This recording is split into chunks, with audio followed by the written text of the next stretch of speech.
Hi friends, welcome to Lakshmi maths. இன்னைக்கு என்ன பார்க்க போகிறோம் அப்படின்னு பார்த்தீங்கன்னா, சயின்ஸில் ஃபிசிக்ஸுக்கான 30 டேஸ்க்கான ஸ்டடி பிளான் வந்து பார்க்க போகிறோம்.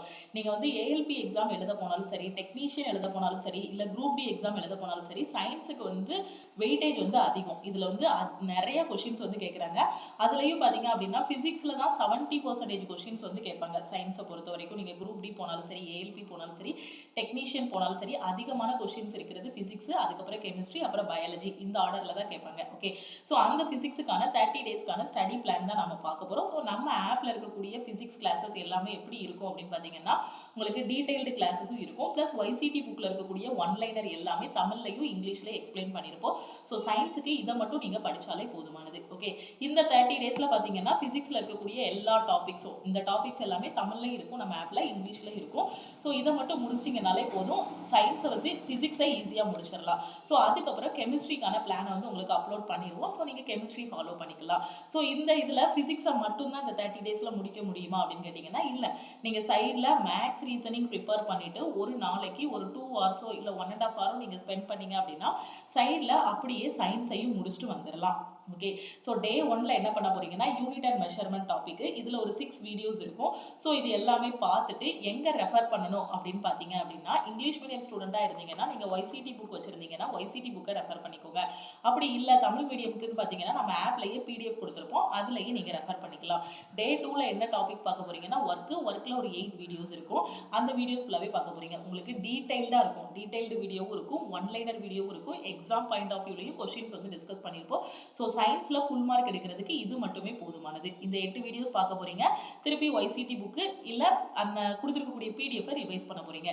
டே 3ல் பவர் டாபிக் வந்து பார்க்க போறீங்க. டே 4ல் பார்த்தீங்கன்னா எனர்ஜி. ஸோ இந்த டாபிக்ல எல்லாமே உங்களுக்கு தியரி கொஸ்டின்ஸும் இருக்கும், ப்ளஸ் சம்ஸும் இருக்கும். ஓகே, ஏன்னா எக்ஸாமில் தியரியும் கேட்பாங்க, சம்மும் கேட்பாங்க. அந்த தியரியில் படிக்கக்கூடிய அந்த ஃபார்முலாஸு, அதாவது ஃபார்முலாஸு அதோட கான்செப்ட் அதெல்லாம் அப்ளை பண்ணி சம்மு சால்வ் பண்ணுற மாதிரி இருக்கும். ஓகேவா, உங்களுக்கு தியரியும் இருக்கும், சம்மும் இருக்கும், டீட்டெயில்டான கிளாஸஸும் இருக்கும். அதுக்கப்புறம் டே 4ல் எனர்ஜி டாபிக் பார்ப்பீங்க. எனர்ஜி டாப்பிக்கில் ஃபஸ்ட்டு 1 2 3 4 4 வீடியோஸ் இருக்கும். 4 வீடியோஸில் உங்களுக்கு ஒன்லைனரும் இருக்கும், டீட்டெயில்டு கிளாஸஸும் இருக்கும். அதுக்கப்புறம் டே 5ல் மாஸு, அதுக்கப்புறம் டே 6ல் நியூட்டன்ஸ் லா ஆஃப் மோஷன். டே 7ல் பார்த்தீங்கன்னா ஃபோர்ஸ் டாபிக். டே 8ல் மொமெண்டம் பார்க்க போறீங்க. டே 9ல் பார்த்தீங்கன்னா distance and displacement, speed, velocity. இது ரொம்பவே ஈஸியான டாபிக் தான். இந்த ஸ்பீடு, வெலாசிட்டி, ஸ்பீடு எல்லாமே நீங்கள் மேக்ஸில் படிச்சிருப்பீங்க இல்லையா, அந்த கான்செப்ட் தான். ஸ்பீடு டைம் அண்ட் டிஸ்டன்ஸில் படிச்சிருப்பீங்க இல்லையா, அதுதான். அதே இது பார்த்தீங்கன்னா ஸ்பீடுக்கும் வெலாசிட்டிக்கும் என்ன வித்தியாசம் அப்படிங்கிறத தெரிஞ்சுக்கணும். எது வந்து ஸ்கேலர் குவான்டிட்டி, எது வந்து வெக்டார் குவான்டிட்டி அப்படிங்கிறத தெரிஞ்சுக்கணும். டிஸ்பிளேஸ்மெண்ட்னா என்ன, டிஸ்டன்ஸ்னா என்ன அப்படிங்கிறதே தெரிஞ்சுக்கணும். கொஞ்சம் கொஞ்சம் தான் வேரி ஆகும். சிலதுக்கு எண் மதிப்பு இருக்கும், சிலதுக்கு எண் மதிப்பும் இருக்கும், திசையும் இருக்கும். இந்த மாதிரி இருக்கிறத கரெக்டாக நீங்கள் வந்து டிஃபரன்ஸ் எல்லாமே டிஃபரன்ஷியேட் பண்ணி படிச்சிட்டிங்க அப்படின்னா உங்களுக்கு மறக்காது. டே 10ல் பார்த்தீங்கன்னா ஆக்சிலரேஷன், அதுக்கப்புறம் ஈக்குவேஷன் ஆஃப் லீனியர் மோஷன் இது. அதுக்கப்புறம் பார்த்தீங்கன்னா டே 11ல் பார்த்தீங்கன்னா ஃப்ரிக்ஷன் டாபிக் பார்க்க போறீங்க. டே 12ல் ஹார்மோனிக் அண்ட் ரொட்டேஷனல் மோஷனு. அதுக்கப்புறம் டே 13 டே 13ல் வந்து நியூட்டன்ஸ் கிராவிடேஷன் லா. டே 14ல் பார்த்தீங்க அப்படின்னா gravity and motion under gravity, இந்த டாபிக்ஸ். அப்புறம் டே 15ல் சேட்டலைட் மோஷனு. டே 16ல் ப்ராப்பர்ட்டிஸ் ஆஃப் மேட்டர் பார்க்க போறீங்க. டே 17ல் வந்து ஹீட் டாபிக். டே 18ல் வந்து வேவு. அதில் வேவுக்கு கீழே 4 வீடியோஸ் இருக்கும். இந்த நம்பர் போட்டிருக்கிறது எல்லாமே வீடியோஸ். ஓகேவா, ஸோ இந்த கிளாஸஸ் எல்லாமே நீங்கள் பார்ப்பீங்க. டே 19ல் நீங்கள் சவுண்டுக்கு கீழே 5 வீடியோஸ் இருக்கும். ஸோ அதை பார்ப்பீங்க. அப்புறம் டே 20ல் லைட்டு. ஸோ லைட்டில் பார்த்தீங்கன்னா நேச்சர் ஆஃப் லைட்டு, அதுக்கப்புறம் ஸ்கேட்டரிங் ஆஃப் லைட்டை பற்றி பார்ப்பீங்க. அதுக்கப்புறம் டே 21ல் ரெஃப்ளெக்ஷனுக்கு கீழே 6 வீடியோஸ் இருக்கும். ஸோ அந்த 6 கிளாஸஸ் பார்ப்பீங்க. அதுக்கப்புறம் டே 22ல் மேக்னிஃபிகேஷன், அதுக்கப்புறம் ரெஃப்ராக்ஷன். டே 23ல் லென்ஸு, ஹியூமன் ஐ, எல்லாமே உங்களுக்கு தமிழ்லையும் இருக்கும், நம்ம ஆப்பில் இங்கிலீஷ்லேயும் இருக்கும். ஓகேவா, ஸோ அதுக்கப்புறம் டே 24ல் பார்த்தீங்கன்னா டிஸ்பர்ஷன் ஆஃப் லைட் பற்றி பார்ப்பீங்க. டே 25ல் எலக்ட்ரிசிட்டி டாப்பிக்கில் இருக்கக்கூடிய எலக்ட்ரிக் சார்ஜ், கூலூம்ஸ் லா, அப்புறம் electric current, Ohm's law, resistance, இது எல்லாமே 26 27 28 டேஸ் அந்த டேஸில் பார்ப்பீங்க. 29ல் பார்த்தீங்கன்னா எலக்ட்ரிக் பவர் ஆர் எனர்ஜி பார்ப்பீங்க. டே 30ல் பார்த்தீங்கன்னா இன்ஸ்ட்ருமெண்ட்ஸு, டிரான்ஸ்ஃபார்மர், பல்பு, இதை பற்றி பார்ப்பீங்க. அதுக்கு போக உங்களுக்கு ஒரு எக்ஸ்ட்ரா ஒரு 2 டேஸ் நீங்கள் ஸ்பெண்ட் பண்ணுற மாதிரி இருக்கும். அதில் வந்து நியூக்ளியர் ஃபிசிக்ஸ் பற்றி பார்ப்பீங்க. ஓகேவா, ஸோ ஓவராலாக இந்த பிளானை முடிக்கிறதுக்கு ஒரு 30 டேஸ் ஆகும். இந்த பிடிஎஃப்ல என்ன இருந்துச்சோ அதை தான் நான் எக்ஸ்பிளைன் பண்ணேன். ஓகேவா, ஸோ ஓவராலாக நீங்கள் டெய்லி கன்சிஸ்டண்டாக படிக்கிறீங்கன்னா ஒரு 30 நாள். அப்படி கொஞ்சம் எனக்கு கொஞ்சம் வேலை இருக்குது, நான் ஆஃபீஸ் போயிட்டு வந்தால் படிக்கிறேன், இல்லை நான் ஹவுஸ் ஒய்ஃபாக இருக்கிறேன், அந்த மாதிரி எங்கேயாவது ஒரு 1 or 2 டேஸ் நம்ம ஸ்கிப் பண்ணிட்டோம் அப்படின்னா ஒரு மேக்ஸிமமாக பார்த்தீங்கன்னா 40 டேஸ் ஆகும். நான் யாருக்கு சொல்கிறேன் அப்படின்னு பார்த்தீங்கன்னா, ஆல்ரெடி மேக்ஸ் ரீசனிங் சைடில் ப்ரிப்பேர் பண்ணிவிட்டு சைடில் சயின்ஸுக்குன்னு ஒரு 1 hour 1.5 hour டெய்லி ஒதுக்குனாலே போதும். ஒரு 30 டேஸ்லையோ இல்லை மேக்ஸிமம் 40 டேஸ்லையோ இந்த பிளானை வந்து நீங்கள் கரெக்டாக முடிச்சிடலாம். ஓகேவா? ஸோ இதுதான் ஃபிசிக்ஸுக்கான பிளானு. இதே மாதிரி உங்களுக்கு கெமிஸ்ட்ரிக்கான பிளானு, பயாலஜிக்கான பிளானும் நான் கொடுத்துருவேன். ஆல்மோஸ்ட் ஃபிசிக்ஸில் ஒரு 70% நீங்கள் கம்ப்ளீட், அதாவது சயின்ஸில் ஒரு 70% நீங்கள் கம்ப்ளீட் பண்ணிட்டீங்கக்கூடிய ஒரு கான்ஃபிடென்ட்டில் இருக்கலாம். ஏன்னா சயின்ஸை பொறுத்த வரைக்கும் பார்த்தீங்கன்னா அதிகமான கொஷின்ஸ் வரக்கூடியது ஃபிசிக்ஸில் இருந்தால் அதிகமான கொஷின்ஸ் வந்து கேட்பாங்க. ஸோ இந்த 30 டேஸ் பிளானை நீங்கள் முடிச்சிட்டிங்க அப்படின்னா ஒரு 70% கொஷின் நீங்கள் ஏஎல்பி டெஸ்ட்டு போட்டு பார்க்கலாம், அதே மாதிரி டெக்னீஷியன் டெஸ்ட்டும் போட்டு பார்க்கலாம். போட்டு பார்த்தீங்க அப்படின்னா கண்டிப்பாக நிறைய கொஷின்ஸ் உங்களால் ஆன்சர் பண்ண முடியும். ஸோ இவ்வளோதான். நீங்கள் ஏஎல்பி அப்ளை பண்ணியிருந்தாலும் சரி, டெக்னீஷியன் அப்ளை பண்ணியிருந்தாலும் சரி, அப்கமிங்கில் வரக்கூடிய குரூப் டி, என்டிபிசி என்ன அப்ளை பண்ணாலும் சரி, கண்டிப்பாக சயின்ஸில் இந்த 30 டேஸ் பிளானை நீங்கள் கரெக்டாக ஃபாலோ பண்ணிங்கன்னா எந்த கொஷின் கேட்டாலுமே உங்களால் ஃபிசிக்ஸில் ஈஸியாக அட்டன் பண்ண முடியும். மேக்ஸிமம் நம்பர் ஆஃப் கொஷின் ஃபிசிக்ஸில் இருந்தால் கேட்குறாங்க. ஸோ இந்த ஃபஸ்ட்டு 30 டேஸில் இதை முடிச்சிருங்க. ஓகேவா? எக்ஸாமுக்கு இன்னும் டைம் இருக்குது மேம், இன்னும் எக்ஸாம் டேட்டே அனௌன்ஸ் பண்ணலை, நான் இப்போவே படிக்க மாட்டேன் அப்படின்னு சொல்லாதீங்க. இப்போவே கொஞ்சம் கொஞ்சமாக படிச்சிட்டிங்க அப்படின்னா கண்டிப்பாக எக்ஸாம் வரும்போது ஜஸ்ட் ரிவிஷன் மட்டும் பண்ணிக்கலாம். ஓகேவா? ஸோ இந்த பிளானை கரெக்டாக ஃபாலோ பண்ணிக்கோங்க. ஸோ இது வந்து என்ன பண்ணணும் அப்படின்னு பார்த்தீங்கன்னா, நம்ம ஆப்பில் சயின்ஸ்க்கான கோர்ஸ் இருக்கும், அதுலேயும் இந்த வீடியோஸ் இருக்கும். இல்லைனா ஆல் இன் ஒன் கோர்ஸ்லேயும் இந்த வீடியோஸ் இருக்கும். இல்லை எனக்கு கிளாஸஸ் வேண்டாம் அப்படின்னா உங்களுக்கு மெட்டீரியல் வந்து நம்ம ஆப்லேயே ஃப்ரீ மெட்டீரியலுக்குள்ள ஒய்சிடி புக்கை இங்கிலீஷ்லையும் தமிழ்லையும் டிரான்ஸ்லேட் பண்ணி போட்டிருக்கோம். ஸோ அதை நீங்கள் டவுன்லோட் பண்ணினாலும் படிச்சுக்கலாம். ஓகேவா? உங்களுக்கு கரெக்டாக நீட்டாக அந்த கிளாஸ் படி டீட்டெயில்டான கிளாஸஸும் வேணும், அதுக்கப்புறம் இந்த ஒன்லைனர் கிளாஸஸும் வேணும் அப்படின்னா நம்ம ஆப்பில் சயின்ஸ் கோர்ஸில் வந்து எல்லாமே டீச் பண்ணியிருக்கோம். ஓகேவா? ஸோ அதில் நீங்கள் வந்து பார்த்துக்கலாம். அதில் சயின்ஸு ப்ளஸ் ஜென்ரல் அவேர்னஸ் ரெண்டுமே இருக்கும். ஓகே, ஸோ அந்த கோர்ஸ்லையும் நீங்கள் பார்த்துக்கலாம். ஆல்ரெடி நீங்கள் ஆல் இன் ஒன் கோர்ஸில் இருக்கீங்க அப்படின்னா அதில் சயின்ஸ் கோர்ஸுக்குள்ள உங்களுக்கு இது எல்லாமே இருக்கும். இந்த கிளாஸஸ் எல்லாமே உங்களுக்கு தமிழ் இங்கிலீஷில் இருக்கும். ஓகே, ஸோ உங்களுக்கு பிடிஎஃப் வீடியோஸ் எல்லாமே அதிலே ப்ரொவைட் பண்ணியிருப்போம். இதை மட்டும் படித்தா போதுமானது. ஸோ கரெக்டாக ஸ்டார்டிங்லேருந்தே படிக்க ஆரம்பிங்க. லாஸ்ட் டைமில் உட்காந்துக்கிட்டு என்னால் படிக்க முடியலை, எனக்கு வாய்ப்பு கிடைக்கல, அந்த மாதிரி எந்த ஒரு காரணமும் சொல்லாதீங்க. ஸோ கரெக்டாக ஸ்டார்டிங்லேருந்து படிச்சிங்க அப்படின்னா நீங்கள் இப்போவே எழுதி வச்சுக்கோங்க நீங்கள் எக்ஸாமில் பாஸ் அப்படிங்கிறத. ஏன்னா நம்ம நோட்டிஃபிகேஷன் வந்த பிறகு, அப்ளை பண்ணி முடித்த பிறகு, எக்ஸாமுக்குன்னு ஒரு ஹால் டிக்கெட் வந்த பிறகு, நமக்கு முந்தின பேட்ச் எல்லாம் எக்ஸாம் எழுதின பிறகு நம்ம படித்தோம் அப்படின்னா கண்டிப்பாக பாஸ் பண்ணுறது கஷ்டம். அதே ஸ்டார்டிங்லேருந்தே நம்ம படிச்சுட்டு போனோம் அப்படின்னா கண்டிப்பாக நம்மளால கிளியர் பண்ண முடியும். நீங்கள் யாருனாலும் கேட்டு பாருங்கள், ஒரு காம்படிட்டிவ் எக்ஸாம் கிளியர் பண்ணவங்க குறைஞ்சது 6 மாதமாவது கன்சிஸ்டண்ட்டாக எஃபோர்ட் போட்டிருப்பாங்க. கன்சிஸ்டண்ட்டாக எஃபோர்ட் போட்டிங்கன்னா கண்டிப்பாக உங்களால் கிளியர் பண்ண முடியும். நான் திருப்பியும் சொல்கிறேன், இதெல்லாம் முடிக்கணும் அப்படின்னா ஃபஸ்ட்லேருந்தே நீங்கள் உங்களோட ப்ரிப்பரேஷன் ஸ்டார்ட் பண்ணால் தான் முடிக்க முடியும். அது மாதிரி ஏஎல்பி சயின்ஸு, டெக்னீஷியன் சயின்ஸு எப்படி படிக்கணும் அப்படின்னு தெரியாத ஸ்டூடெண்ட்ஸு ஸோ நம்ம ஆப்பில் இருக்கக்கூடிய சயின்ஸ் பேட்சில் ஜாயின் பண்ணிக்கோங்க. இல்லை எல்லாமே எனக்கு வேணும்னு நினைக்கக்கூடிய ஸ்டூடெண்ட்ஸு ஆல் இன் ஒன் கோர்ஸில் ஜாயின் பண்ணிக்கோங்க. அதாவது ஒரு ரயில்வே எக்ஸாம் ஃபஸ்ட் அட்டெம்ப்டில் கிளியர் பண்ணணும்னு நினைக்கக்கூடிய ஸ்டூடெண்ட்ஸு நீங்கள் ஆல் இன் ஒன் கோர்ஸில் ஜாயின் பண்ணிக்கோங்க. ஆல் இன் ஒன் கோர்ஸில் கம்மிங் வெனஸ்டேலேருந்து நம்ம லைவ் கிளாஸஸ் வந்து கொண்டு போக போகிறோம். இந்த லைவ் கிளாஸஸ் பார்த்தீங்க அப்படின்னா இதில் சிலபஸ் ஃபுல்லாகவே ஃபஸ்ட்டு கவர் பண்ண போகிறோம். அதுக்கப்புறம் ஃபுல்லாகவே ரிவிஷன் எடுக்க போகிறோம். வீக்லி உங்களுக்கு டெஸ்ட் இருக்கும், வாரம் ஒரு டெஸ்ட் வேறு இருக்கும் உங்களுக்கு. இந்த லைவ் கிளாஸில் நம்ம என்னெல்லாம் டிஸ்கஸ் பண்ணுறோமோ, என்னென்ன டாபிக்ஸ் எல்லாம் டிஸ்கஸ் பண்ணுறோமோ அது வார கடைசியில், அந்த வாரத்தோட கடைசியில் டெஸ்ட் எல்லாமே இருக்கும். ஓகேவா? ஸோ வெனஸ்டேலேருந்து லைவ் கிளாஸ் ஸ்டார்ட் ஆக போகுது. ஸோ நீங்கள் இன்னும் ஜாயின் பண்ணல அப்படின்னா ஆல் இன் ஒன் கோர்ஸில் ஜாயின் பண்ணிக்கோங்க. கண்டிப்பாக ஃபஸ்ட் அட்டெம்ப்டில் உங்களால் கிளியர் பண்ண முடியும். ஸோ நம்ம ஆப்பில் இருக்கக்கூடிய recorded classes plus daily live classes பார்த்தீங்க அப்படின்னா 5:30 to 6:30 லைவ் கிளாஸ் இருக்கும். அதுக்கு முன்னாடியே நீங்கள் என்ன பண்ணுவீங்க அப்படின்னு பார்த்தீங்கன்னா அந்த ரெக்கார்டட் கிளாஸஸில் இருக்கக்கூடிய டாபிக்ஸ் உங்களுக்கு நான் இன்ஃபார்ம் பண்ணிடுவேன், எந்த டாபிக் பார்த்துட்டு வரணும்னு. ரெக்கார்டட் கிளாஸஸ்லேயே உங்களுக்கு எல்லாமே டீச் பண்ணியிருப்போம், பேசிக்லேருந்து ஹை லெவல் வரைக்கும். அந்த டாப்பிக்கை பார்த்துட்டு அன்னைக்கு ஈவினிங் நீங்கள் லைவ் அட்டன் பண்ணணும். அது பெரிய டாப்பிக்காக இருந்துச்சுன்னா அந்த டாபிக் மட்டுமே 2 நாள் 3 நாள் வரைக்கும் லைவ்ல போகும். சின்ன டாப்பிக்காக இருந்துச்சுன்னா ஒரே நாளில் நம்ம வந்து முடிச்சிருவோம். ஓகேவா? ஸோ அது முடிச்சதுக்கப்புறம் அந்த வாரத்தில் என்னெல்லாம் படிச்சிங்களோ அது ஃபுல்லாகவே உங்களுக்கு வந்து டெஸ்ட் இருக்கும். ஸோ அந்த டெஸ்ட் வந்து நீங்கள் அட்டன் பண்ணுற மாதிரி இருக்கும். நம்ம ஆப்புக்குள்ளேயே டெஸ்ட் நடக்கும். ஸோ டெஸ்ட்டும் நீங்கள் அட்டன் பண்ணிக்கலாம். ஸோ கரெக்டாக ஃபாலோ பண்ணிட்டு வந்தீங்கன்னா கண்டிப்பாக உங்களால் எக்ஸாம் கிளியர் பண்ண முடியும்.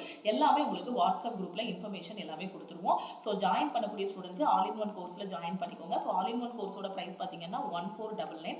உங்களுக்கு லைஃப் டைம் வேலிடிட்டி இருக்கும். இதில் லைஃப் டைம் வேலிடிட்டி இருக்கும். இதை மட்டும் நீங்கள் கரெக்டாக ஃபஸ்ட்லேருந்தே ஃபாலோ பண்ணிட்டு வந்தீங்கனாலே போதும். வேறு எந்த இதுவுமே எக்ஸ்ட்ரா நீங்கள் படிக்க வேண்டாம். இதில் இருக்கிறது மட்டுமே படித்தாலே உங்களால் ஃபஸ்ட் அட்டெம்ப்டில் எக்ஸாம் கிளியர் பண்ண முடியும். Recorded classes, live classes, daily உங்களுக்கு ஸ்டடி பிளானிங் எல்லாமே கொடுத்துருவோம். ஸோ இதை மட்டும் நீங்கள் கரெக்டாக ஃபாலோ பண்ணிட்டு வந்தீங்கன்னா போதும். நீங்கள் ஆஃபீஸ் போயிட்டு படித்தாலும் சரி, அதாவது ஒரு ப்ரைவேட் ஜாப்லையோ இல்லை ஆல்ரெடி ஒரு கவர்மெண்ட்டில் ஒரு சின்ன போஸ்டிங், ஏதோ ஒரு போஸ்டிங்கில் ஒர்க் பண்ணிட்டு படித்தாலும் சரி, காலேஜ் ஸ்டூடெண்ட்டாக இருந்தாலும் சரி, இல்லை ஹவுஸ் ஒய்ஃபாக இருந்தாலும் சரி, எல்லாருக்கும் பெஸ்ட்டான கோர்ஸ் என்ன அப்படின்னு பார்த்தீங்கன்னா all in in one course. So இதை மட்டும் ஃபாலோ பண்ணிக்கோங்க. ஓகேவா? ஸோ நான் திருப்பி திருப்பி எதுக்கு சொல்கிறேன்னா, லாஸ்ட் டைமில் இந்த கோர்ஸில் இருக்கிறது எதையுமே முடிக்க முடியாது. ஸ்டார்டிங்ல இருந்தே நீங்கள் படிக்க ஆரம்பிச்சிங்கன்னா மட்டும்தான் இதில் இருக்கக்கூடிய கிளாஸஸ் எல்லாமே முடிக்க முடியும். ஓகேவா? ஸோ உங்களுக்கு லைஃப் டைம் வேலிடிட்டி. ஒரு டைம் நீங்கள் ஜாயின் பண்ணிட்டீங்க அப்படின்னா அகைன் நீங்கள் வந்து ஃபீஸ் பே பண்ணுற மாதிரி இருக்காது. எக்ஸாம் கிளியர் பண்ணுற வரைக்கும் இதில் இருக்க கிளாஸஸ் எல்லாமே நீங்கள் வந்து ஃபாலோ பண்ணிக்கலாம். இது போக வேறு ஏதாவது டவுட் இருக்குது அப்படின்னா நீங்கள் லக்ஷ்மி மேக்ஸ் டீமுக்கு காண்டாக்ட் பண்ணிக்கலாம். ஓகேவா? ஸோ எப்படி இந்த கிளாஸஸில் ஜாயின் பண்ணணும் அப்படின்னு பார்த்தீங்கன்னா, ப்ளே ஸ்டோரில் போய் லக்ஷ்மி மேக்ஸ் ஆப்பை டவுன்லோட் பண்ணிக்கோங்க. ஸோ டவுன்லோட் பண்ணதுக்கப்புறம் உங்களோட மொபைல் நம்பர் மட்டும் என்ட்ரு பண்ணுங்கள். மொபைல் நம்பர் என்ட்ரு பண்ணதுக்கப்புறம் அதுக்கு ஒரு ஓடிபி வரும், அதை வச்சு லாகின் பண்ணிக்கலாம். லாகின் பண்ணதுக்கப்புறம் நம்ம ஆப்பில் வெல்கம் டு லக்ஷ்மி மேக்ஸ் கம்யூனிட்டின்னு ஒரு மெசேஜ் வரும். அதில் நீங்கள் ஒரே ஒரு ரிப்ளை கொடுத்தா போதும். I want to join all in one கோர்ஸ்னு ஒரு மெசேஜ் அனுப்புனீங்க அப்படின்னா டீமில் இருந்து காண்டாக்ட் பண்ணிவிட்டு எப்படி ஜாயின் பண்ணணும் அப்படிங்கக்கூடிய டீட்டெயில்ஸ் எல்லாமே உங்களுக்கு கொடுத்துருவாங்க. நான் திருப்பியும் சொல்கிறேன், வெனஸ்டேலேருந்து நம்ம லைவ் கிளாஸஸ் கொண்டு போக போகிறோம். வெனஸ்டே ஈவினிங் 5:30 டெய்லி 5:30 to 6:30 வரை இருக்கும். Monday to Friday live classes இருக்கும். அதுக்கப்புறம் பார்த்தீங்க அப்படின்னா சாட்டர்டே சண்டே இருக்கும் இல்லையா, அந்த 2 நாளில் நீங்கள் ரிவிஷன் பண்ணிவிட்டு உங்களுக்கு டெஸ்ட் பேட்ச் அந்த 2 நாளில் வந்து டெஸ்ட் நடக்கும். ஓகேவா? நீங்கள் டெஸ்ட் அட்டன் பண்ணுற மாதிரி இருக்கும். மண்டே மார்னிங் டெஸ்ட்டோட ரிசல்ட்டை வந்து வாட்ஸ்அப் குரூப்பில் வந்து சொல்லிடுவோம். ஸோ கரெக்டாக ஃபாலோ பண்ணிட்டு வந்தீங்க அப்படின்னா கண்டிப்பாக 6 மாதத்தில் ஒரு எக்ஸாம் வந்து கிளியர் பண்ண முடியும். ஏன்னா இப்போ வந்து ஏஎல்பி எக்ஸாம் டேட் சீக்கிரம் அனௌன்ஸ் பண்ணிடுவாங்க எப்போ எக்ஸாம் நடக்க போகுது. அதே மாதிரி டெக்னீஷியனும் அப்ளை பண்ணி முடிச்சதுக்கப்புறம் ஒரு 1 மந்த் இல்லைனா 2 மந்த்தில் எக்ஸாம் டேட் அனௌன்ஸ் பண்ணிடுவாங்க. அதுக்கப்புறம் ஜூனில் NTPC சொல்லியிருக்காங்க. இன் பிட்வீனில் ஆர்பிஎஃபோட நோட்டிஃபிகேஷன் வேறு வரப்போகுது. ஸோ இது எல்லாத்துக்கும் சேர்த்து ஒரே ஒரு கோர்ஸ் ஆல் இன் ஒன் கோர்ஸில் இருக்க கிளாஸஸ் மட்டும் நீங்கள் ஃபாலோ பண்ணாலே போதுமானது.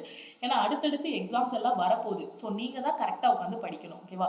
ஸோ டெய்லி படிங்க. வெனஸ்டே வந்து லைவ் கிளாஸ் ஸ்டார்ட் பண்ண போகிறோம். ஸோ கூட சேர்ந்து அப்படியே படிச்சுட்டே வந்தீங்க அப்படின்னா கண்டிப்பாக எக்ஸாம் வந்து கிளியர் பண்ணிடலாம். ஓகேவா? ஸோ இதில் பார்த்தீங்க அப்படின்னா இதுதான் நம்மளோட ஆல் இன் ஒன் கோர்ஸ். இதை நான் நிறைய டைம் எக்ஸ்பிளைன் பண்ணிட்டேன். இதில் உங்களுக்கு எல்லா இதுவுமே கவர் ஆகும். NTPC, RPF, group D, ALP, ரயில்வேல இருக்க எல்லாமே கவர் ஆகும். அதே மாதிரி SSCயில் இருக்கக்கூடிய எல்லா போஸ்டிங்க்குமே இது வந்து உங்களுக்கு கவர் ஆகும். இதில் இருக்க கிளாஸஸ் எல்லாமே.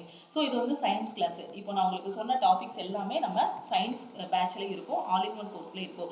ஆல் இன் ஒன் கோர்ஸில் maths, reasoning, science, general awareness, previous year questions, revision classes, live classes, அதுக்கப்புறம் வந்து டெய்லி டெஸ்ட் பேட்ச், இது எல்லாமே எதில் இருக்கும் அப்படின்னு பார்த்தீங்கன்னா ஆல் இன் ஒன் கோர்ஸில் இருக்கும். இதை மட்டும் நீங்கள் ஃபாலோ பண்ணாலே போதுமானது. ஓகேவா? ஒரு எக்ஸாம் கிளியர் பண்ணுறதுக்கு ஃபுல்லாகவே வேணும்னா நீங்கள் ஆல் இன் ஒன் கோர்ஸ் மட்டுமே ஃபாலோ பண்ணாலே போதுமானது. ஓகேவா? ஸோ இதுதான் நம்மளோட all in one course. So live classes பார்க்கணும் அப்படின்னா அதுவும் நம்ம ஆப்பில் நீங்கள் உள்ளே போனதுக்கப்புறம் ஓவர்வியூ கண்டென்ட், அதுக்கப்புறம் உங்களுக்கு என்ன இருக்கும் அப்படின்னு பார்த்தீங்கன்னா லைவ் கிளாஸஸ் இருக்கும். இதுக்கு முன்னாடி லாஸ்ட் மந்த்தில் நடந்த லைவ் கிளாஸஸ் பார்த்தீங்கன்னா அதெல்லாம் நீங்கள் மிஸ் பண்ணியிருந்தா அந்த கிளாஸஸ் எல்லாமே இதில் போய் நீங்கள் வந்து பார்த்துக்கலாம். ஓகே? ஸோ திருப்பியும் சொல்கிறேன், டைம் வேஸ்ட் பண்ணாதீங்க. டைம் வேஸ்ட் பண்ணாமல் உட்காந்து ஒழுங்காக படிங்க. அதே மாதிரி எக்ஸாமுக்கு ஒரு வாரத்துக்கு முன்னாடியோ ஒரு மாதத்துக்கு முன்னாடியோ உட்காந்து நம்ம படித்தோம்னா காம்படிட்டிவ் எக்ஸாம் கிளியர் பண்ணுறது ரொம்பவே கஷ்டம். ஸ்டார்டிங்லேருந்து படித்தா மட்டும்தான் இங்கே எக்ஸாம் வந்து கிளியர் பண்ண முடியும். ஓகேவா? எவ்வளோக்கு எவ்வளோ ப்ராக்டிஸ் பண்ணுறீங்களோ அவ்வளோக்கு எவ்வளோ செலெக்ஷன் இருக்கும். ஸோ ப்ரொசீஜர் என்ன அப்படின்னு பார்த்தீங்கன்னா, ஃபஸ்ட்டு சிலபஸை முடிக்கணும். அதுக்கப்புறம் ப்ரீவியஸ் இயர் கொஷின் ப்ராக்டிஸ் பண்ணணும். அதுக்கப்புறம் பார்த்தீங்க அப்படின்னா நல்லா ரிவிஷன் பண்ணணும், டெஸ்ட் எடுக்கணும். இதுதான் ப்ரொசீஜர். திருப்பி திருப்பி திருப்பி நீங்கள் ப்ராக்டிஸ் பண்ணணும். ஏன்னா அங்கே எக்ஸாம் நல்ல டைம் பார்த்தீங்க அப்படின்னா 1 மணி நேரம் தான் டைமு. ஒரு 100 கொஷின் இருக்கும். ஒரு எக்ஸாம்பிளுக்கு சொல்கிறேன், குரூப் டியில் பார்த்தீங்கன்னா 1 hour டைமு, 100 கொஷின்ஸ் இருக்கும். இப்போ 100 கொஷின் இருக்குன்னா அந்த 100 கொஷினை நான் எல்லாரையும் சால்வ் பண்ண சொன்னால் எல்லாராலையும் சால்வ் பண்ண முடியும். ஆனால் அந்த 1 மணி நேரத்துக்குள்ளே யார் maximum number of question solve பண்ணுறாங்களோ அவங்களுக்கு தான் போஸ்டிங் கிடைக்கும். அப்போ அந்த 1 மணி நேரத்துக்குள்ளே நான் மேக்ஸிமம் நம்பர் ஆஃப் கொஷின் நான் ப்ராக்டிஸ் சால்வ் பண்ணணும் அப்படின்னா அதுக்கு முன்னாடி நான் எவ்வளோ ப்ராக்டிஸ் பண்ணியிருக்கணும், வீட்டில் உட்காந்து நான் எவ்வளோ சாம்பிள் டெஸ்ட் எடுத்திருக்கணும், எத்தனை டெஸ்ட்டு திருப்பி திருப்பி எடுத்திருக்கணும், எத்தனை ரிவிஷன் நான் எடுத்திருக்கணும். நான் எழுத போகிறது அந்த ஒரு எக்ஸாம் தான். நான் எழுத போகிறது அந்த ALP தான், அந்த டெக்னீஷியன் தான், அந்த குரூப் டி எக்ஸாம் தான், அந்த NTPC எக்ஸாம் தான். நான் எழுத போகிறது இந்த எக்ஸாம்ஸ் தான். ஆனால் இதெல்லாம் நான் எழுதுறதுக்கு முன்னாடி நான் வீட்டில் உட்காந்தோ இல்லை நான் என்னோட இன்ஸ்டியூட்டில் உட்காந்தோ நான் எவ்வளோ டெஸ்ட் எடுத்திருக்கணும், நம்பர் ஆஃப் டெஸ்ட் எடுத்திருக்கணும். 100 டெஸ்ட் 50 டெஸ்ட்லாம் கிடையாது. சிலபஸை முடிச்சிட்டாலே ஃபுல் அண்ட் ஃபுல் டெஸ்ட் எடுக்கணும். இவ்வளோ டெஸ்ட்டு நான் அதுக்கு முன்னாடியே அந்த ரியல் எக்ஸாம் போகிறதுக்கு முன்னாடியே நான் வீட்டில் உட்காந்து அவ்வளோ டெஸ்ட் எடுத்து பார்த்தா தான் அந்த ரியல் எக்ஸாம் போகும்போது என்னால் அந்த எக்ஸாம் ஃபியர் அது எல்லாமே ஹேண்டில் பண்ண முடியும். அப்போ தான் என்னால் அந்த இருக்கக்கூடிய டைமுக்குள்ளே மேக்ஸிமம் நம்பர் ஆஃப் கொஷின்ஸ் வந்து போட முடியும். ஸோ எடுத்த எடுப்புலையே நம்ம வந்து இங்கே ஒரு கொஷினை ரீட் பண்ணுறோம், இந்த கொஷினை டைரெக்டாக எக்ஸாமில் போய் தான் திருப்பி பார்க்கணும் அப்படின்னா கண்டிப்பாக மறந்து போயிடும். இப்போ சிலபஸ் முடிக்கும் போது இந்த கொஷினை பார்க்குற நாம திருப்பி திருப்பி என்ன பண்ணணும், ரிவிஷன் பண்ணணும். ப்ரீவியஸ் இயர் கொஷினில் நீங்கள் படிக்கிற அதே இது ரிப்பீட் ஆகும். ப்ராக்டிஸ் தான், எல்லாமே ப்ராக்டிஸ் தான். திருப்பி திருப்பி ப்ராக்டிஸ் பண்ணணும். படிச்சதே திருப்பி திருப்பி படிக்கிற மாதிரி இருக்கும். பார்த்த டாப்பிக்கே திருப்பி திருப்பி பார்க்குற மாதிரி இருக்கும். எதுக்காக படிச்சதே திருப்பி திருப்பி படிக்கிறோம் அப்படின்னு பார்த்தீங்கன்னா, இருக்கிற டைமும் 1 hour தான். 1 hourங்கிறது 60 நிமிஷம். 60 நிமிஷத்துக்கு 100 கொஸ்டின் தான் கொடுத்துருப்பாங்க. ஒரு நிமிஷத்துக்கு ஒரு கொஸ்டின் போட்டால் கூட 60 நிமிஷத்தில் 60 கொஸ்டின் தான் போட முடியும். இது டிஸ்கரேஜ் பண்ணுறதுக்காக நான் சொல்லலை. அப்போ அந்த 60 நிமிஷத்துக்குள்ள 100 கொஸ்டின் போடணும் அப்படின்னா நம்ம எந்த அளவுக்கு ப்ராக்டிஸ் பண்ணணுங்கிறத பார்த்துக்கோங்க. எப்போ நம்மளோட ப்ரிப்பரேஷன் ஸ்டார்ட் பண்ணணும் அப்படிங்கிறதே பார்த்துக்கோங்க. நிறைய பேர், நிறைய லட்சக்கணக்கான பேர் எக்ஸாம் அப்ளை பண்ணுவாங்க. ஆனால் பாஸ் பண்ணுறவங்க, அதுக்கப்புறம் வேகன்சியோட டீடைல்ஸ் வந்து ஆயிரக்கணக்கில் தான் இருக்கும். பாஸ் பண்ணுறவங்களும் அந்த ஆயிரக்கணக்கில் தான் பாஸ் பண்ணுவாங்க. அந்த பாஸ் பண்ணுறவங்க பார்த்தீங்க அப்படின்னா ஸ்டார்டிங்லேருந்தே தங்களோட ப்ரிப்பரேஷனை வந்து ஸ்டார்ட் பண்ணியிருப்பாங்க. அவங்க தான் அந்த 1 hourக்குள்ள இங்கே என் நம்பர் ஆஃப் டெஸ்ட் எல்லாம் எடுத்துட்டு அங்கே என்னென்ன எக்ஸாம் ஹாலில் கரெக்ஷன் பண்ணணுமோ அது எல்லாத்தையும் வீட்டிலேயே நல்லா கரெக்ட் பண்ணிட்டு போயிடுவாங்க. இந்தந்த இடத்துல மிஸ்டேக் பண்ணக்கூடாது அப்படிங்கிறத. அப்போ அந்த மிஸ்டேக்ஸ் எல்லாம் இங்கே கரெக்ட் பண்ணிட்டு அதுக்கப்புறம் எக்ஸாம் ஹாலில் போய் எழுதும்போது ஈஸியாக எழுதிட்டு ஃபர்ஸ்ட் அட்டெம்ப்ட்லேயே கிளியர் பண்ணிட்டு போயிடுவாங்க. இதுதான் ஸ்ட்ராட்டஜி. நாம வீட்டில் உட்காந்து நல்லா ப்ராக்டிஸ் பண்ணணும். நாம இப்போ அப்ளை பண்ணிட்டு நாளைக்கு எக்ஸாம் எழுதி நாம பாஸ் பண்ணணும் அப்படின்னு நினைக்கும் போது கண்டிப்பாக அது நடக்காது. ஏன்னா ஒரே நாள் நைட்டில் எதுவுமே மாறாது. டெய்லி நாம ப்ராக்டிஸ் பண்ணோம் அப்படின்னா அதுக்கான ரிசல்ட் கண்டிப்பாக கிடைக்கும். ஸோ படிக்காமல் இருக்காதீங்க. அதுக்கப்புறம் ரிசல்ட் வந்த பிறகு எனக்கு இப்படி ஆயிடுச்சு, எனக்கு மட்டும் இந்த மாதிரி இருந்தால் நான் இப்படி மாறி இருப்பேன் அப்படின்னு எந்த குறையும் சொல்லாதீங்க. நாம ஃபெயில் ஆகுறோம் அப்படின்னா அதுக்கான பொறுப்பு நாம தான் அப்படிங்கக்கூடியதை நீங்கள் ஒத்துக்கணும். எப்போ தப்பு நம்ம மேலே இருக்குங்கிறத நம்ம சொல்லிட்டு சரி பண்ண ஆரம்பிக்கிறோமோ அப்போதான் நம்மளால கிளியர் பண்ண முடியும். நான் படிக்காததுக்கு காரணம் இதுதான் அதுதான் காரணம் தேடாதீங்க. ஸோ நான் பண்ணலை, அவ்வளோதான். இப்போ ஒரு வீட்டில் உட்காந்து ஒரு டெஸ்ட் போடுறீங்க, ஒரு ஆன்லைன் டெஸ்ட் போடுறீங்க, அதில் ஸ்கோர் வரல அப்படின்னா அப்போ என்ன பண்ணணும்? அதில் ஒரு 100 மார்க்குக்கு ஒரு 40 மார்க் தான் வாங்கியிருக்கீங்கன்னா அதுக்கு என்ன காரணம்? நாம் படிக்கலை, நாம் இந்த ஏரியாலாம் இம்ப்ரூவ் பண்ணலை, அதனால தான் நம்மளோட டெஸ்ட்டோட ஸ்கோர் இம்ப்ரூவ் ஆகலைங்கிறத ஒத்துக்கிடணும். ஃபஸ்ட்டு அதை ஒத்துக்கிடாது, மனசாட்சி வந்து ஒத்துக்கிடாது. நான் ரொம்ப நாளாக படிக்கிறேன் அதைத்தான் சொல்லுமே தவிர ஃபஸ்ட்டு இதை ஒத்துக்கிடாது. ஃபஸ்ட்டு அதை ஒத்துக்கோங்க. அப்போ என்ன சொல்ல, அந்த எந்த ஏரியாலாம் உங்களுக்கு வந்து வீக்காக இருக்கோ அதெல்லாம் இம்ப்ரூவ் பண்ணுங்க. இம்ப்ரூவ் பண்ணிட்டு அடுத்த டெஸ்ட் போடுங்க. 40 மார்க் 60 மார்க்காக போகும். அதுக்கப்புறம் இன்னும் வீக் ஏரியாஸ் இருந்தால் அதை இம்ப்ரூவ் பண்ணுங்க. 60 80 மாறும். ஓகேவா? நீங்கள் உங்களை கரெக்டாக பார்த்துக்கோங்க. சிலபஸ் முடிக்கிறீங்களா, ப்ரீவியஸ் இயர் கொஸ்டின் ப்ராக்டிஸ் பண்ணுறீங்களா, டெஸ்ட் போட்டு பார்க்குறீங்களான்னு பாருங்கள். ஒரு நாளைக்கு எவ்வளோ மணி நேரம் படிக்கிறீங்க, உங்களுக்கு கிடைக்கிற 2 மணி நேரம்னாலும் அதை கரெக்டாக யூட்டிலைஸ் பண்ணுறீங்களா, இது எல்லாத்தையும் செக் பண்ணிக்கோங்க. ஓகேவா? ஓகே. ஸோ இந்த கிளாஸஸில் ஜாயின் பண்ணுறதுல, நம்மளோட சயின்ஸ் கோர்ஸாக இருக்கட்டும், ஆல் இன் ஒன் கோர்ஸில் ஜாயின் பண்ணுறதுல உங்களுக்கு ஏதாவது ஒரு டவுட் இருக்குது அப்படின்னா ஸோ இந்த நம்பருக்கு நீங்கள் வாட்ஸ்அப் பண்ணி கேட்கலாம். 904333 79345. ஓகேவா? ஸோ அப்படி இல்லைனா இந்த நம்பருக்கு நீங்கள் வாட்ஸ்அப் பண்ணலாம். 7806854288. இந்த 2 நம்பரில் எந்த நம்பருக்குனாலும் நீங்கள் வாட்ஸ்அப் பண்ணி கேட்கலாம். ஓகே. ஸோ நீங்கள் ஜாயின் பண்ணணும் அப்படின்னா இந்த நம்பருக்கு வாட்ஸ்அப் பண்ணலாம். I want to join all in one course, I want science batch, இந்த மாதிரி நீங்கள் வந்து மெசேஜ் பண்ணீங்க அப்படின்னா டீம்ல இருந்து உங்களை காண்டாக்ட் பண்ணிட்டு எப்படி ஜாயின் பண்ணணுங்கிறத சொல்லிடுவாங்க. அதுக்கப்புறம் உங்களுக்கு ஒரு வாட்ஸ்அப் குரூப்பும் கொடுத்துருவோம். ஸோ அந்த குரூப்பில் உங்களோட டவுட்ஸ் எல்லாமே நீங்கள் ஷேர் பண்ணிக்கலாம். டெய்லி லைவ் கிளாஸில் உங்களோட டவுட்ஸ் எல்லாமே நீங்கள் கேட்டுக்கலாம். கரெக்டாக அந்த பேட்ச்ல இருக்கிற மாதிரியே சிலபஸ் எல்லாம் முடிச்சுட்டு அதில் இருக்க டெஸ்ட் எல்லாம் கரெக்டாக போட்டு வந்தீங்கன்னா போதும், கண்டிப்பாக ஃபர்ஸ்ட் அட்டெம்ப்ட்ல கிளியர் பண்ணிடலாம். முடிஞ்ச அளவுக்கு உங்கள் ஃப்ரெண்ட்ஸுக்கும் இந்த வீடியோவை ஷேர் பண்ணுங்க. டைம் வேஸ்ட் பண்ணாதீங்க, சீக்கிரமாக ப்ரிப்பரேஷன் ஸ்டார்ட் பண்ணுங்க. ஓகேவா? ஸோ எவ்வளோக்கு எவ்வளோ சீக்கிரம் படிக்கிறீங்களோ அவ்வளோக்கு எவ்வளோ நம்மளோட ப்ராக்டிஸ் பண்ணுறதுக்கு டைம் இருக்கும். ரிலாக்ஸாக போய் எக்ஸாம் எழுதிட்டு வந்துடலாம். ஓகே. ஸோ வேறு ஏதோ டவுட் இருக்குது அப்படின்னாலும் இந்த நம்பருக்கு நீங்கள் வாட்ஸ்அப் பண்ணுங்கள். ஓகேவா? ஸோ நான் திருப்பியும் சொல்லிட்டேன், நீங்கள் பே பண்ணக்கூடிய இந்த 1499 எந்த இடத்துலையுமே உங்களுக்கு வந்து வேஸ்ட் ஆகாது. ஓகேவா? ஸோ இடையில பில்லிங் பாலிசி எல்லாமே கூகுள் வந்து மாற்றினாங்க. ஸோ அதனால தான் என்ன பண்ணிட்டோம் அப்படின்னு பார்த்தீங்கன்னா, ஸோ ஃபீஸ் எல்லாமே டேரெக்டாக ஜிபே பண்ண சொல்லிட்டோம். அக்கௌண்ட் நம்பருக்கோ இல்லை ஜிபே நம்பருக்கோ ஷேர் பண்ண சொல்லிட்டோம். ஏன்னா ஆப்பில் போய் நீங்கள் பே பண்ணும்போது உங்களுக்கு அமௌண்ட் அதிகமாக இருக்கும். ஏன்னா ரேசர் பே, கூகுள் பேன்னு அந்த மாதிரி நிறைய பேர் லிங்க்ல இருப்பாங்க. ஸோ அப்போ ஸ்டூடெண்ட்ஸோட அமௌண்ட் தான் போகும் அப்படிங்கிறதுக்காக தான் ஸோ நிறைய ஒரு பல போராட்டங்களுக்கு அப்புறம் லாஸ்ட் மந்த்தில் அவ்வளோ இது இருந்துச்சு. ஸோ ஓன் கன்சோல் வாங்குறது அப்படி இப்படி நிறையா நான் யூடியூப்லேயே உங்களுக்கு சொல்லியிருப்பேன். அவ்வளோ போராட்டங்களுக்கு அப்புறம் ஒரு ஆல் இன் ஒன் கோர்ஸோட price lifetime validity with live classes, recorded classes, live classes எல்லாத்துக்கும் சேர்த்து 1499 ஃபீஸ் தான் ஃபிக்ஸ் பண்ணியிருக்கோம். ஓகேவா? ஸோ நீங்கள் பே பண்ணிவிட்டு ஜாயின் பண்ணிக்கோங்க. ஓகே.